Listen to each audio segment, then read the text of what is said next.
Hello, hello, hello. Welcome to Big Brown and Hairy with me, Bobby Rayman, and Tuffy is here today. I am here today, yes. The chickens are all fed and watered. I was not insinuating anything.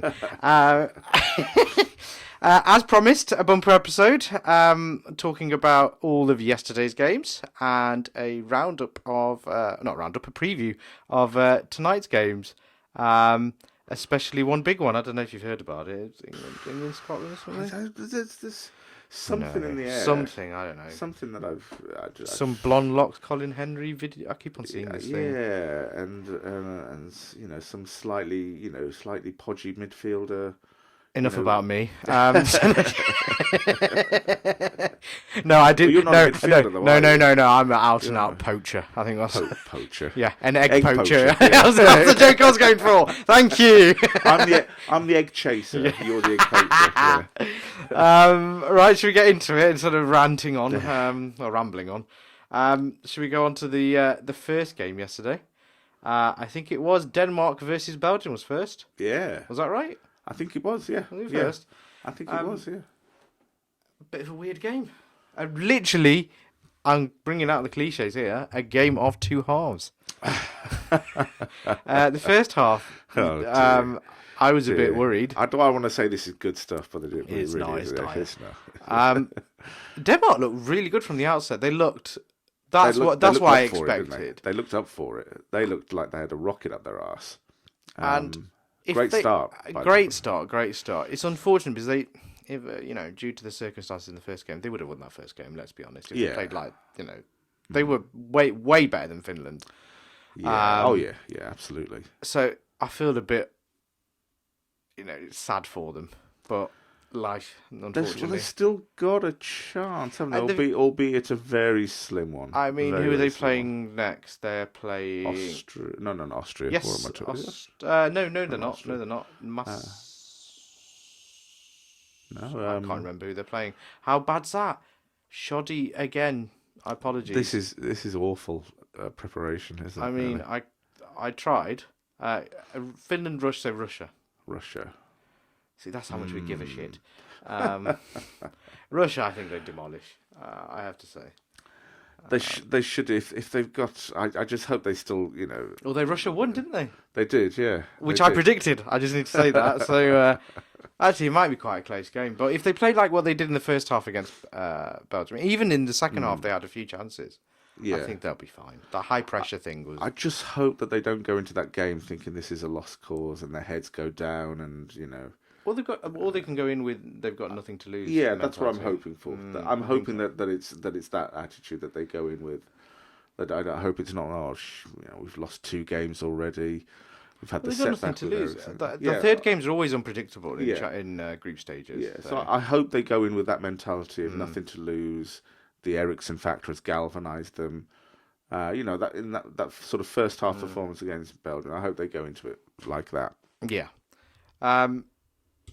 But let's not take anything away from Belgium's second half performance. The key difference maker, De Bruyne. I mean, he was. Yeah. I mean, my issue. Obviously, I'm a United fan. When they talk about De Bruyne, I'm like, yeah, he's all right. He's good.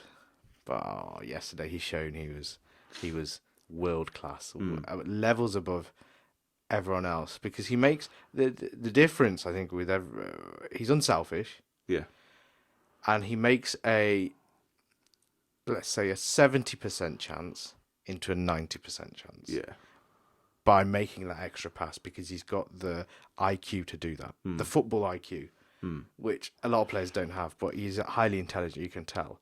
Who in that position? He had 2 opportunities to shoot in that first goal that they scored. But he dummied the first one, dummied the second one, and then passed to the free player who was not going to miss. So that turned from a 75% chance to a 90% chance. Yeah. That's a difference maker. I mean, we can flip the argument that, we should be more selfish, blah, blah, blah. But he makes a goal, a guaranteed goal, and they needed that at that time. Yeah. Quality. The thing with De Bruyne is that from the outset, from me anyway, he pressure situations he's able to handle, which goes a long way to explaining what you're mentioning there. Except the Champions League final. Yeah, but then he did get clattered. Yeah, that's true. That's true. He did get clattered. But on the whole, though, it's his handling of those, mentally. Yeah, I know. I totally understand. You know that intelligence thing that I was on about. Anybody else, probably wouldn't have dummied. But the intelligence thing I'm on about is he came off the bench and he read the game. He knew exactly what was needed. Yeah. Now that's a Solskjaer type. De Bruyne might be a good manager when he's older. I think he's got that. He sees the game. Yes. But his second goal. And I agree with the pundits that were on, I think it was ITV. Nobody hits a ball like him. Like, right foot, left foot. That second goal, any other player is leaning back and aiming for the top corner. Yeah.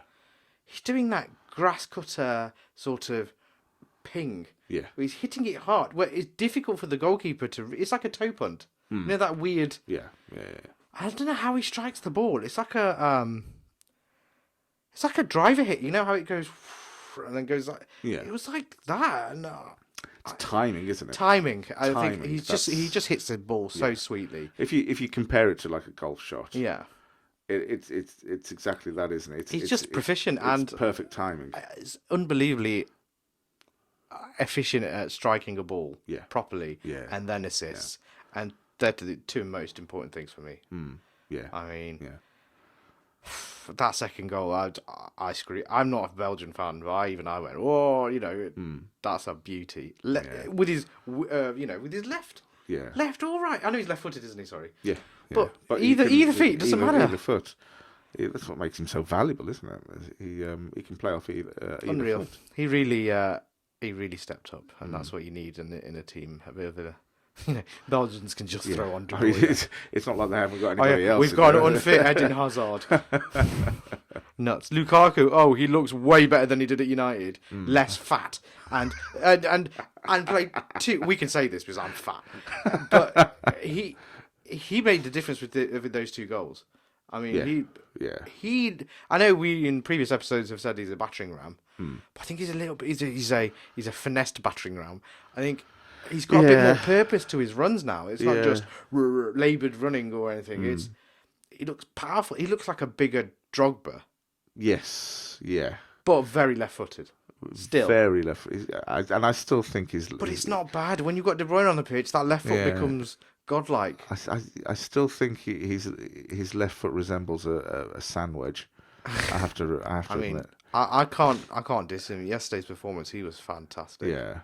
He made the difference. He made got nothing. Some wonderful qualities. That first goal, was it first goal or second goal? Second goal, where he played onto De Bruyne's left peg. If Lukaku didn't keep that alive, that chance isn't created. But because he took four defenders, two defenders and two midfielders out, with with that sort of swivel thing and then a pass. Yeah. De Bruyne is not free on the left. He reminds me, not necessarily in a football sense, but he reminds me of Tuilagi in rugby. I know what you mean. In the sense that his pace and his power is able to take defenders out of the game, and then... If he's utilised correctly, he's fantastic. But he's not a target man, like as in old school, ping the ball up. No. Play the ball into his feet. Yes. And he will hold people off. Then he will. That's the type of striker he is. And then in behind. Yes. Which is always dangerous. Yeah. And when you're a tank like that, yeah, not many people are going to catch you. Absolutely. I'd love to see him on a rugby pitch, actually, just to see, teach him a few skills and then see how he does. I'd love to see him on a rugby pitch. That would be fantastic. On that note, we'll go on to the next game. The absolute barn burner that was Ukraine versus North Macedonia. So your prediction of North Macedonia not making it, I think, came to fruition. I think it's a safe bet. But they haven't played badly. They haven't, no, which is they've done themselves justice, I think. Of all the teams that have, that are not doing particularly well, that they haven't played badly. I have to admit it. They haven't played badly. The biggest disappointment for me is Turkey, but that's a separate. You know, that's a that was yesterday's episode, wasn't it? Well, you know, we're talking about teams that have flopped or going out or on the verge of going out. There's an argument to say that do North Macedonia really deserve to go out? I think if they've had purpose, they've been positive. They were unlucky not to get anything out of this game against Ukraine. But saying that, Ukraine had a blitz of quality in a few minutes, and that was it. Yeah. I mean, the goalkeeper for North Macedonia kept them in the game. Yes. Some outstanding saves. And then, obviously, we have to talk about the save from the Ukrainian goalkeeper. From that long distance shot onto the post, probably the save of the tournament so far. I didn't realise that he saved it. It was only after watching the replay. I thought it hit the post directly, but what a fingertip save! I mean, that's about as good as it gets. I mean, you dream of that sort of stuff in a championship. Yeah. But the Ukrainians looked great. They looked efficient when they got in front. I mean, the second goal was a fantastic finish, near post. I know they always say goalkeepers should cover their near post, but you can't do anything about that. Yeah. He came out, he tried to make the angle small, but... What makes it that an even better goal is that you don't expect it, do you? You expect him to go to the other corner. But no, it was a nice finish. It was a nice running where he bent his running in as well. So he kept on side. Yeah. It's just a nice striker's goal. That. First goal was a bit, you know, you try the near post and flick it on and see what you get. But the second goal, that was real quality. Yeah. The Macedonian goal, that was, what was that? Alioski from Leeds, who I didn't know was North Macedonian until this tournament. Did you know that? Not a clue. Not a clue. I thought he was from Yorkshire. Alioski.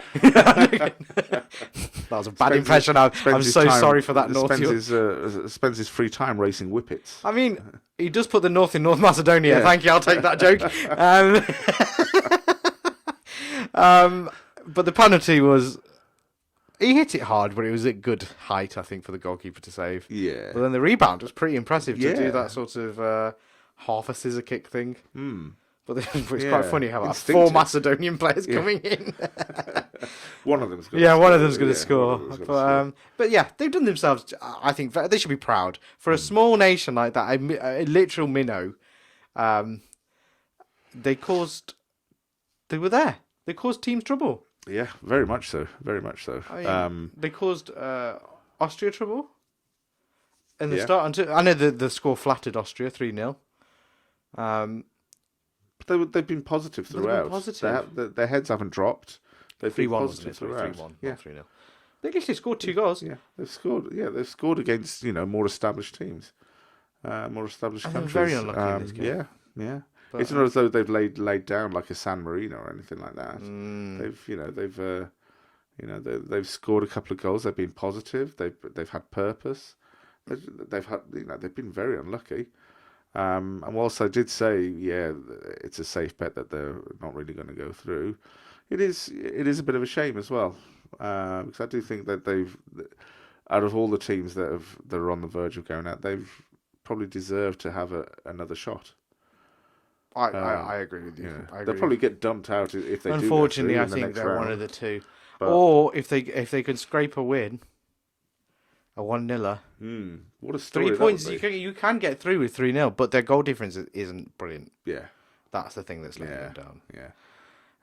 But what a story that would be, though, if they did go through. 100. It would be amazing. The next game, and probably the game that everyone was looking forward to, really was seeing the Dutch because of their attacking style. Yeah, and they didn't kamikaze style. They didn't disappoint. Well, the kamikaze, you say that, but I think they were a bit more measured this time. Yeah, the first match match was mental, but this game they were. As a Liverpool fan, you must have been very disappointed because Gigi Wijnaldum was fantastic. He ran that game. Yeah. And I looked at him and I went, where were you at Liverpool this season? Where was he? If he played like that, he wore the captain's armband. He was everywhere. Yeah. He played amazing. Yeah, it's a real shame that he's left Liverpool. Is it like watching your ex-girlfriend with somebody else? Is that what it's like, or going back to their parents' house and you're pining for them? Yeah, no, you're absolutely right. Actually, I'm hoping that I'm just hoping against hope that he'll call. Oh, You know, it's one of- it's but one of- the new it's one of- French boyfriends turned up, all good looking. Yeah, giving it all that, I'll take you Giving to it- Paris. giving it all that, silver, the silver-tongued Lothario of a French boyfriend. I mean, that's it. Greasy, Wow. Okay, I didn't go that far. I did an accent. But no, I think that was the difference for me. Was just the goals weren't they were not anything special really, but the pressure was beautiful again. Where they were surrounding the players. It's nice watching the Dutch choosing side pressure. play. I think England do this well as well. Yeah. Where it's choosing when to go. Yes. Because then you become unpredictable defensively, which is a difficult thing. Who can be unpredictable defensively? Think like you know what I mean in the whole scheme, like when you look at it from the outlook. Yeah. But being unpredictable when you put pressure on defensively puts the other side on edge, and then they don't know their decision making becomes. They stop playing their own game, don't they? Stop playing their own game, and then they don't they're forced to play the long ball, which they may not. Under pressure, a long ball is harder. You usually play a long ball when you've got a bit of time. Yeah. Or if you're a world-class midfielder like De Bruyne or Scholes or someone like that, you'd be under pressure but be able to ping a ball. But not many teams have those type of players like Pirlo. Yeah. But pressurizing and then forcing them into mistakes, but not doing pressure all the time, so you're burning yourself out. It's actually quite genius when they go. So I don't know how they communicate on the pitch when to go or not, or it must be a particular player or a trigger point. But that's smart. That's a new thing I've seen with the Dutch team and the English team. I saw this. Yeah, a lot. It's smart. It probably brings, says a lot about Wijnaldum as well. Wijnaldum was just. I'm sure he has a lot to say about things like that. And his tank was good. His fitness. His fitness has always been. He showcased. Yeah. That like in the 94th minute, I think the commentator, it was Jonathan Pearce, mentioned, oh my God, look at the 94th minute, he's still going. It was very, you'd think the tank would be emptier. Yeah. But he was going for it. So it's led by example. And I think I think you come to expect Yeah. players who has played under Klopp recently, because fitness levels is a massive thing for Klopp. True. So I think you come to expect it, don't you? Really? But yeah, fantastic player. Sad that he's leaving Liverpool. Funny. If we get somebody like Tielemans to replace him, it's not going to happen. You never He's know. not leaving Leicester. You never know. Why would he want to demote himself to Liverpool? You never know. Stranger things have happened. True. The last thing I wanted to talk about that game was I don't know if you've seen on Twitter, but Jermaine Genius is getting a lot of flack for saying that I think it's Weghorst. I think there was an opportunity where he passed it to Depay, who then skied it. A sitter had basically a tap in that even I could score, I think. Yeah. But they were saying that Weghorst, being an out-and-out striker, you're paid to be a striker, should be shooting at that opportunity. Now, we're contradicting ourselves a little bit here because of De Bruyne early on. Yeah. Should he have shot the first goal that they scored, the Belgians? Should he have shot twice before he passed? But no, that was smart. Yeah. Weghorst had two clearer chances, and he's a striker. There's a difference. He's paid to put the ball in the net. What do you think? Do you agree with the like Hasselbank and Shearer and Ferdinand and Lineker actually yesterday? Or do you disagree and say, he played the percentages correctly? I'd agree with them, actually. I personally would agree with that. You want your striker to be in confidence, don't you? Yeah, and I think this is more. I think this has more to do with Depay than it does. Than it does with him, because is Depay the ego in the team? But I think they need that. He's a bit of a maverick. I like it. And maybe that's the reason why. Oh, you think everything has to be passed? Oh, I see what you mean. Yes, maybe. Maybe that's the reason why he passed. Maybe he's put pressure. Oh, if it's in, pass it to me. I'm the man. Yeah. Maybe. I'm the. But if you're a striker, that's the manager's fault, in my opinion. You want your striker to stand up and say, "No, give me the bollocks, ball. mate. I'm gonna bollocks, smash mate. it. I'm not passing. Don't even care about placement. Smash it into the back of the net. Yeah. And that was it bobbled nicely for him. He could have just. Yeah. But oh well. I just get the impression that this is more about Depay. True, but if we got that in England, I'm comparing with England. If that came to Kane, what's Kane doing? Shooting. Without question. He's added assists to his game, but in that position, in the box, he is not passing. Yeah. I don't think a Sterling's striker's even instinct is to, in that position, is to go for it, 100%. not to pass. And to me, it says a little. It says a lot about where Depay's standing is in that team. Yes, and also to a certain extent, Weghorst's sort of mental resilience. and you know what? He's been doing well at club level, so I don't understand. But again, I think it's a managerial decision. Yeah, Just tell him, give him confidence. If you get the ball, just shoot.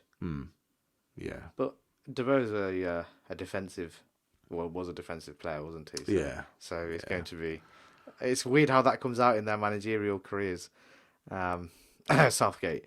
Talking of Southgate, should we get on to the games today on the 18th of June? Yeah. So I think we'll talk about England Scotland in another segment. We'll do a whole segment about that because we can talk for England. Again, I said it again.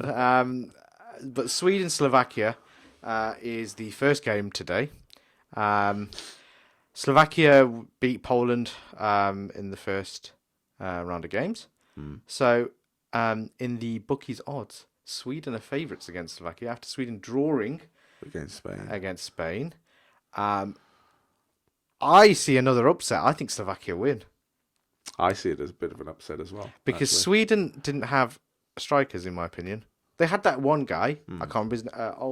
Olmo? Am I correct? Or was that a defender?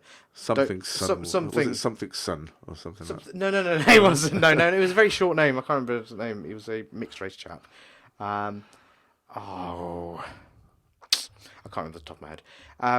But they didn't have that firepower, in my opinion. But for me, I see Slovakia winning this, and I see them winning it convincingly. I think they win 2-0. And the bookies have got them at 4 and a bit to 1, which is nuts. I see them winning it, but quite tight. I think 1-0. 1-0. Okay. 1-0, I see. And then the other game is the other game in England's group, Croatia versus Czech Republic. I'm having difficulty predicting this. Yeah, me too. Because the Czechs look good against Scotland. Even though the Scots didn't perform, but they still had to, that goal. I can't get over that halfway line goal. Yeah, but where was the goalkeeper? But most goalkeepers play that high sweeper line now. You still have. That was meant.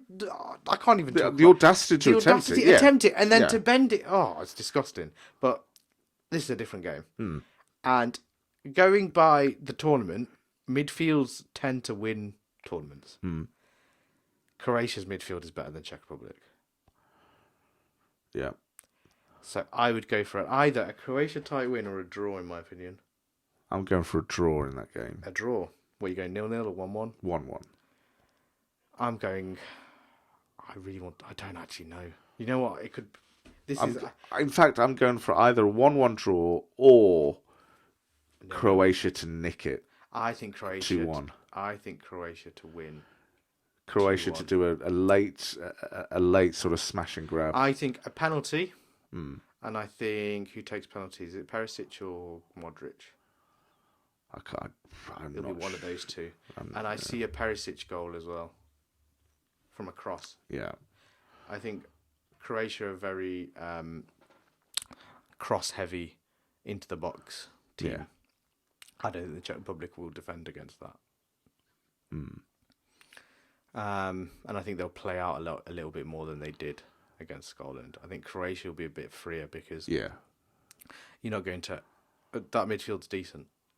It's still decent to this day. I know people are saying they're aged, but no, in my opinion, no. I'm going to be confident.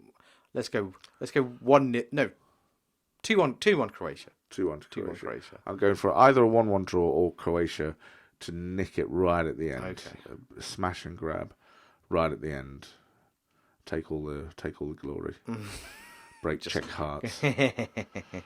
Well, let us know what you think. Comment, like, share, the usual jazz, If you think we're mental, if you agree with our analysis on the striker debate that everyone's going on about, having a go at Jermaine Genius. Or if you agree, target, or if you agree with what we said about De Bruyne, Lukaku, Let us know what you think. Follow us on our socials. Links in the description for both of us and for Big Brown Hairy. Remember at Big Brown Hairy for socials and emailing us. It's Big Brown and Hairy podcast at gmail.com, I think. Yes, it should be. It'll be in the description. So email your ideas if you have any, or you want us to talk about stuff, or if you hate us, do it.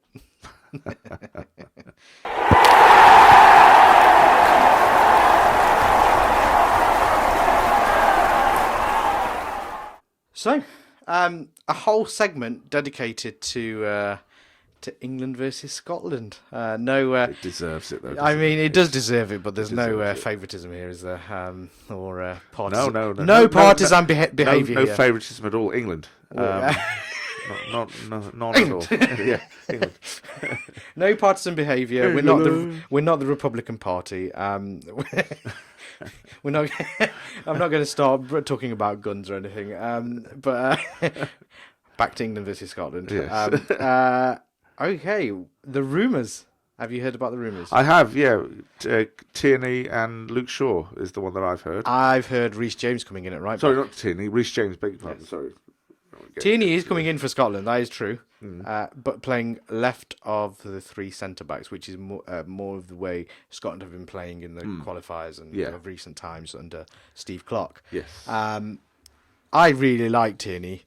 I think Scotland are blessed with fantastic left-backs. I mean, Robertson, obviously, he's got a bit of bite about him. He's fantastic, going forward. Tierney has been the difference. Terrier. Tierney, I think he's as good as Robertson, but I really do. I think he's lost in that Arsenal team. He's definitely lost in that Arsenal team. But he elevated, when he was fit, he elevated that Arsenal team. But then even Arsenal had Saka, who obviously is in the England team. I don't think Saka will get an opportunity in this game. I'd love him to. But if England, who are heavy favourites, do win, I think Saka gets a game in the third game. I think he rests some of the players. Yeah. But I'm not a fan of that idea, personally, because I think tournament football is all about rhythm. But that is a whole different episode to talk about. Let's wait till this game's over. Let's see what happens. See what happens, yeah. See what happens in this game and then see what happens. But, that's my thing. So I'm intrigued. Last time, the left-back thing threw us off, and we slated it. But then, obviously, he was genius. I think he leaves Grealish out again. That's the rumour. Really? I didn't hear that one. I didn't hear that, and that disappoints me somewhat, because the early rumour was that he was going to be included. That disappoints me somewhat. If that does come to fruition, this is a game that is made for Grealish. Yeah, because it's about getting on the ball and quick free kicks. England have got a decent height in the team. If Maguire, obviously we don't know about Maguire, but when Maguire's playing, it elevates the height and our prowess in set pieces. Yeah. If Grealish plays, he's just a walking foul machine. He just gets fouled all the time. Yes. So those crosses will just be, and this game's going to be tight. It's not going to be free flowing. And at the start, I think set pieces are really going to be important in this for both teams. And I think if an opportunity arises, I think Grealish has to play, because once a goal is unlocked via a set piece or via open play, then Grealish can really become free. Let him loose, and Foden can be free. Because Foden plays in this game. He's got the guy's a haircut. He has to play. Yes. My concern is Sterling. Just for a haircut. Sterling did fantastic in the first game, but I don't know if he starts. I mean, do you drop one of the defensive midfielders? Who do you drop? Do you drop Mount? I personally drop Mount. Yeah, I mean, Mount had a great game. I'm not saying he was bad. I can't think of a player in the first game who had a bad game, but Mount had a great game. But I think if Grealish does play, I hope he does. I think he plays instead of Mount. And you stick with everything else. Declan Rice, definitely. Phillips, I think he's going to be fantastic in this game. Those two. Declan Rice was great in the first game, but he didn't get the applauded because Phillips did. Yeah. Well, Declan Rice did all the dirty jobs. Yes. The interceptions, the things that you don't notice, that you just expect. But no, Positioning is fantastic. Yes. So those two are going to be great. Then I would play Sterling, Grealish, Foden, Kane. Oh, that's disgusting. Just Jesus Christ. Just saying it, you're salivating. Not even... Look at the bench. Oh, we've spoken about this before. So I would either go... If he's playing Shaw, there is a chance that Sterling might not play and Rashford plays. Because of the connection. Yeah. With Rashford and... but Rashford could stretch the defence in a different way.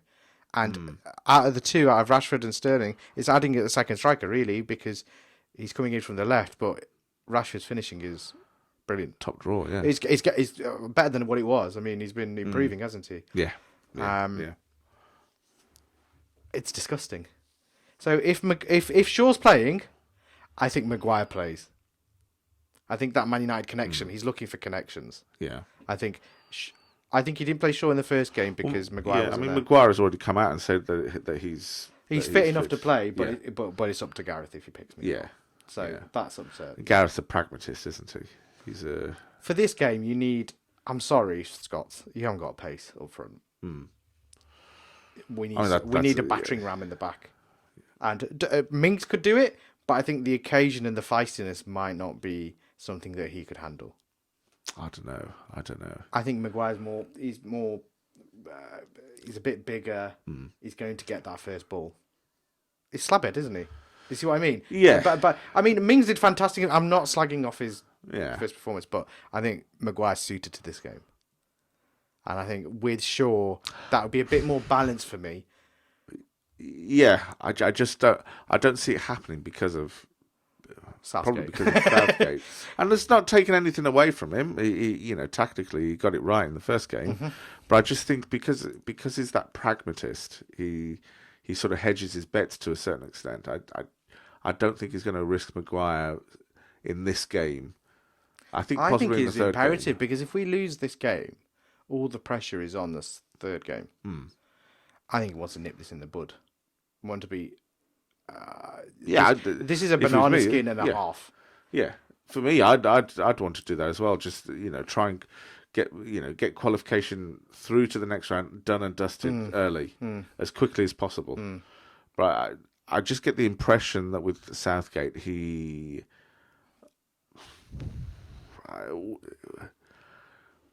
will he risk starting him? He might even substitution maybe. Depending bring him on at half time or something. Yeah, depending on what happens in the game, possibly. But I just don't see him risking him from the start. Right. Because of that pragmatic... Okay, then. What's your ideal 11 then for England today? Ideal 11, I'd have... so centre-backs... goalkeeper. Start with goalkeeper. Okay, goalkeeper. Pickford. Goalkeeper Pickford, even though he needs a haircut. Right back, I'd go with Trippier. Okay. Trippier at right. In the centre, Stones and... Who would you go with that you know is available? Let's go for the best team you would go for. Yeah, Stones and... for me, it's a toss-up between Kyle Walker and Mings. Oh, wow. So you wouldn't go even consider Maguire? Not at the start. I wouldn't at the start. I'd maybe, keep him on the bench and then see what happens. I wouldn't... Because coming back from an injury, this game that has a lot riding on it, certainly for the Scots and the occasion itself, it could end up being a bit... I don't think I'd want to risk him from the start. Right. So a bit more of a pragmatist in that respect, I guess. So either Mings or Kyle Walker, and then on the left, I'd go with Luke Shaw. I'd keep Declan Rice, and I'd keep Phillips. And then I'd have Sterling for his experience and his pace. Foden, Grealish, and Kane. Nice. That's nicely balanced. That's what I'd have. I'd definitely have Grealish in there, without question.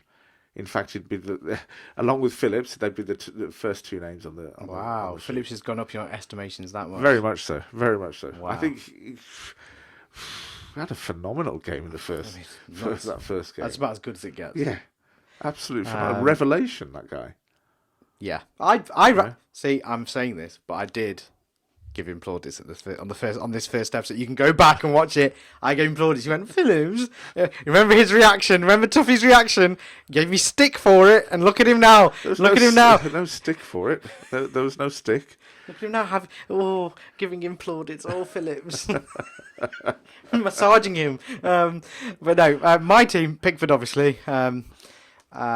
Centre-backs, I'm going with Maguire 100% fair here. Okay. I'm going with Maguire and Stones. Left back, I'm going Shaw because of the Man United thing. And then, same. I'm going to go... I know Reece James has been rumoured, but I'd like to go Walker. Because then you've got Manchester United and Man City at the back. Right. Balance, and they know each other. I think that would be quite a nice back four.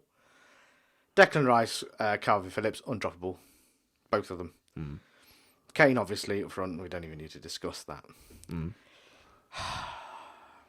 I think you keep Sterling. Yeah. Because he was fabulous in the first game. Proved everyone wrong. And again, he's got a point to prove again. And he seems... I'd rather have a motivated player who's in form than a unmotivated player who's not sure where they are in the team.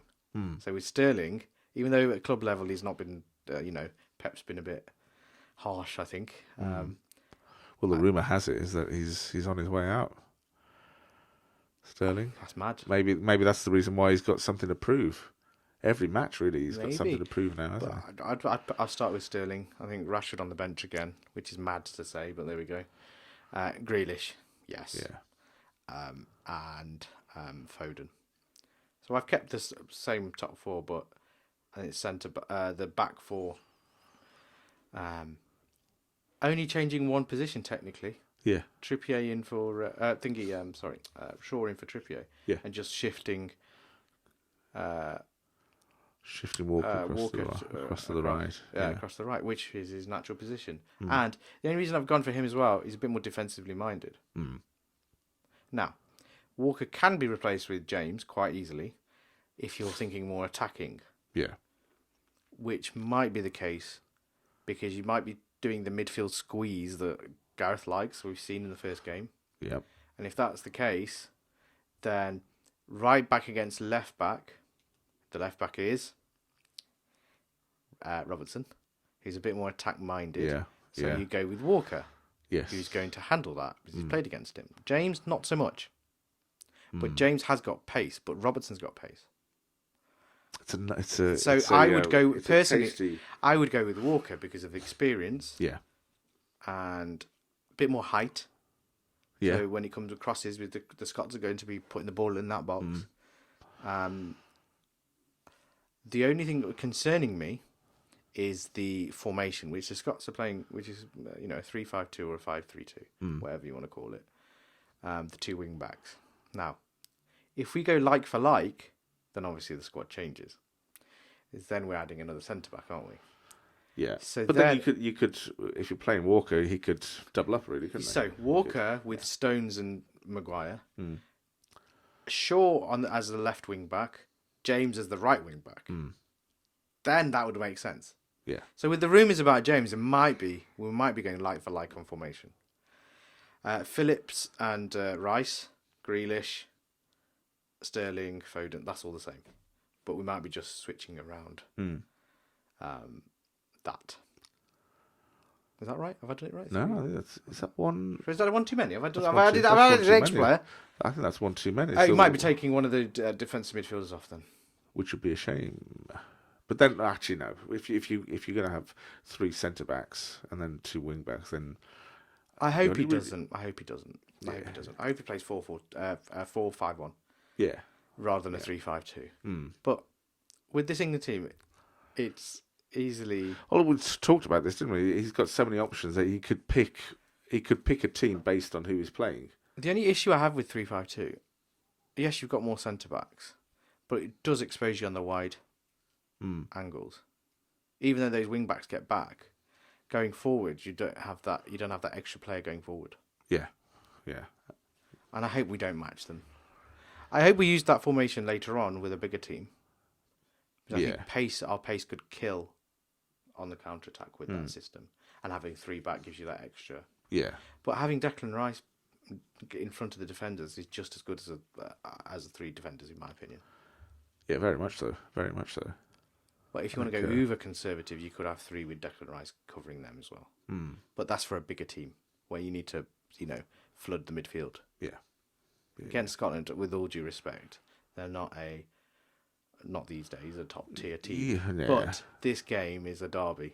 Let's be honest. Exactly. It could be very much a bit of a And what happens in leveler. derbies? Pace. Yeah. And a bit of grit. And England have got grit with those two. If it's not broke from the first game. Croatia, which all the more reason why Grealish should play. I agree. Because he's a gritty player. And getting fouls. I think set pieces are so important in tournaments. And the person who's going to get you all these set pieces, Grealish. And he's a good outlet ball defensively, where he will push the ball forward. Along with Phillips. If you give Phillips passing to Grealish going through centre, we need a character in this game. Yes, very much so. Very much so. That's just my opinion anyway. But I feel like our teams are pretty similar. Yeah, But it's either you go more conservative with Walker at right back. If we're thinking 4-5-1, or 4-3-3, I would go with Walker because I think he can handle Robertson. Yeah, I just with Trippier, he had a good game, but he was used in that game because Maguire wasn't there, and he needed experience because Mings isn't experienced. But he is now. He's fine. He's got the confidence. Yeah. But he knows his role and he knows what he's there for. And having a reliable defender there is fantastic for the team morale. Yeah. Well, he got us through that first game against a decent Croatia team with names, household names. And I think the way Mings portrayed himself, and as he spoke afterwards as well, and in the press, he's been amazing. Yeah, a typical. He's grown into the role, hasn't he? A bit of a brain on him. The way he talks, he's very eloquent. Yeah, which I didn't expect. You can see that he's grown in confidence. He's grown into the role. I think he goes for a big team soon. It wouldn't surprise me. It wouldn't surprise me at all. A top 6 team could go for him. Who do you think? Leicester. But the rivalry between Aston Villa and Leicester makes him not go there. But I don't know. I think Leicester's a good spot because Johnny Evans is aging. Him and Fofana could be. I rate Fofana very highly. I've talked about this before. Yeah. I think he's going to be even better this season. Well, that's a different subject anyway. But predictions. We've talked about for a scoreline. Yes. So this is a tough one. How do you think the game's going to go? I think that on paper, England don't just win it; they cruise it on paper. But it's a derby match. It has all the elements, all the potential of being a classic end-to-end Premier League style game. So then you've got to talk about fitness levels and things like that. And I see this as being maybe England 2-0. That's what I'm sort of predicting, because I do think that the England-Scotland bit of it, it's gonna level things out to a certain extent. So if that wasn't a factor, then I'd be saying at least 3-0 to England. But I think that the derby factor to it and the historical geographical rivalries, 2-0 England, I think. And who's scoring both goals? I think Foden. Foden scores, I reckon. And Foden and Kane, I think. Okay. My prediction is mad. You've already spoken. I've already said about this. You've already spoken to me about this, but I've said it on tape. Yeah, I said 5-0. Yeah, the viewers. I'm going 5-0. I'm going big. Reason being, and this is all with Grealish playing as well. I think they score an early set piece goal, England do. Then Scotland have to play less rigid and have to be a bit more free flowing and break out of their system a little bit. Tierney's not fully fit. I know Maguire's not fit. I'm banking on Maguire to play in this game as well, but Tierney's not fit, and Tierney means more to that Scotland team than in that system. Yeah, and I think the pace of England damages that. And the other two centre backs they're not quick. Their midfield's not quick. Even the two defensive midfielders, the two holding midfielders for England, Phillips and Rice, are quick. They're not slow. There's a pace everywhere. Slowest player is Kane. Yeah. And he's surrounded by disgusting pace. Disgusting pace. Yeah. And skill. I think 5-0. I think Kane gets his hat-trick. Wow. Kane, I'm calling it. Yeah. Kane hat-trick, Grealish Foden. There we go. Kane hat-trick, Grealish Foden. My God, you're going all in on this one, aren't you? You're going all in on this one. I think so. I think Grealish gets his goal. Grealish gets his goal to prove everyone like he's got something to prove. Yeah. Foden's got something to prove, but he's like, I should have scored that first game. He's got something to prove. Kane's like, I didn't score in the first game. A motivated Kane is disgusting. Sterling's like, I need to keep on this form up. Calvin Phillips and Declan Rice in form. They're confident. Yeah. That's a dangerous concoction of young, hungry players. Fearless, Yeah. hungry. We haven't had that in years. It's all about pressure and, you're not playing to the best of your ability. Now it's like, you're confident. Oh, and by the way, I need to go off on a tangent about Calvin Phillips. He plays that amazing game. The Daily Mail who went after him and went after his family to try and dig some dirt on him. Fuck you, Daily Mail, pricks. Why are you trying to do this again? Do you not learn? To sell papers. We don't give a shit about you. I'm surprised you haven't said his haircut causes cancer or something. That's what Daily Mail does. Everything causes cancer. So screw them. You don't expect anything less from the Daily Mail, though, do you? You don't expect anything less. Give him his plaudits. That's it. Say what? It's him. It's not about his family. It's about, But there's a wider discussion about that, though, isn't there? There's the Daily Mail. The distasteful style of reporting. But then there are unfortunately are people in this country who want that. So it's it's the demand is there and they supply a demand, don't they? That's a wider discussion. Yes, really. We'll talk about that another time, but not on a Euro special. I think one of Kane's goals is a penalty as well. Okay. Big penalty, tap-in header. I think a complete penalty tap-in header. Yes. Right. Okay. I can see You've it. been so precise. I can see it. I know how they're going to play, and if they play that sort of trapping a player with 3 players attacking or 2 players attacking each player or deciding when to do it, Scotland they can't handle it. The Premier League players like Tierney, McGinn, McTominay, can handle it to an extent, but it's about the whole team. And I don't think McTominay is the same player, unfortunately. Not the same player as he is at United. Because he's surrounded by quality at United. Yes. And that's not me. That's not any. Well, that's something we talked about previously as well, isn't it? It's whether or not they can produce it their club, and get and playing in a different system and different responsibilities. Bubble. Yeah. So it's going to be interesting. I hope my prediction is correct, or either of our predictions are correct. I want an England win, obviously. England win. England win without question. England win. Oh, okay. This is it's a question of how many. And I think it's going to be a fiery match as well. Oh, it's going to be fiery. It's going to be cards. Yeah, it's going to be a fiery match. Potential sending off as well, I reckon.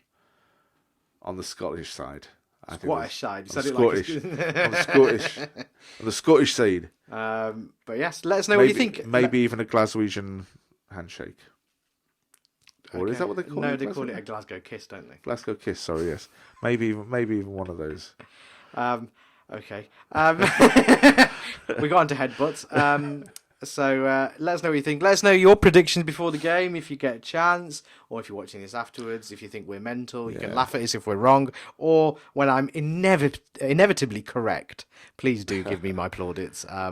I deserve them because I'm adamant they're going to win 5-0.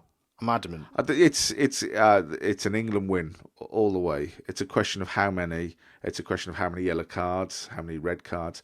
And can I just add, I really want a discussion on this game because it's not every day, it's not that often that an England-Scotland match comes along, but something with a competitive bite to it as well, something that means something from a competitive point of view. So I really hope that people, when they watch this video, I really hope that they join in on the discussion and give their views, give their opinions, however out there that they may be. Just, give us all your opinions, give us all your views, your team choices. What do you think of our team choices? Do yours differ? Are yours completely out there? Some left field choices.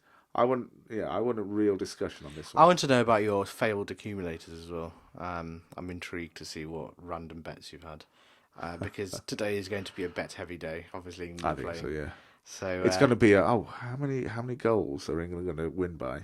That's the one. Or both teams to score. That'll be a decent. Or how many sending offs? Yeah. So I'm intrigued. Let us know what you think.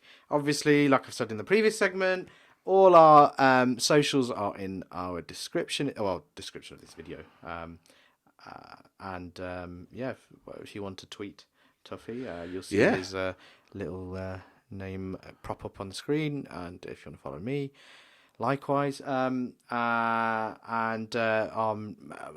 podcast page is BBH BBH. What am I on about? What is it? Big Brown Hairy. There you go. Big Brown Hairy. Hashtag BBHarmy. That's what I meant. That's the. If you are, join our ranks. Yes, BBH join our Army. ranks. Yeah, I think that's the end of the episode. So tomorrow it will be just me, and you'll be with your chickens again. Well, they need every now and then. They need some TLC. My chickens. And then the day after that, it's my four ladies, my harem. As you can see in his image. This is the lovely Margaret. It's a little bit blurry, but this is the very lovely Margaret. Jesus Christ. She's yeah. Well, I said this to you yesterday. I don't know if this was on camera. I said this to you yesterday. You take the piss of my chickens, but if there's some sort of apocalypse, we've got eggs. We can make egg curries. He's very defensive about his chickens. Chew off your own arm. Very defensive. I'm going to chew off your own arm. On that note, and I'm not inviting you round if we do have an apocalypse. How are you going to invite me round? I'm not going to be able to get there. I'm gonna come round to the front of your house. I'm gonna sit on your front wall. With a plate of egg curry, egg masala. Yeah. And that's so stereotypical. And like some sort of. I'll be happy with eggs on toast. And I'm going to sit there looking through your window, watching you, and I'm going to. I'd prefer dippy dippy eggs. But if it's an apocalypse, you've got nothing though. That's the thing. It'll be fine. We've got eggs. I'll go and drive. We've got a conveyor belt of eggs. We've really gone off on a tangent. Well, on that note, I think it's time to leave. I'm going to pop off to the Colonel. That's a bit harsh. Poor Margaret's brothers and sisters are going to be ingested. Our lovely chickens. Yes. Well, as we leave this episode, come on, England. Come on, England. Don't let us down. I can't wait. Come on, England. And hopefully you'll see a happy Bobby tomorrow. See you tomorrow.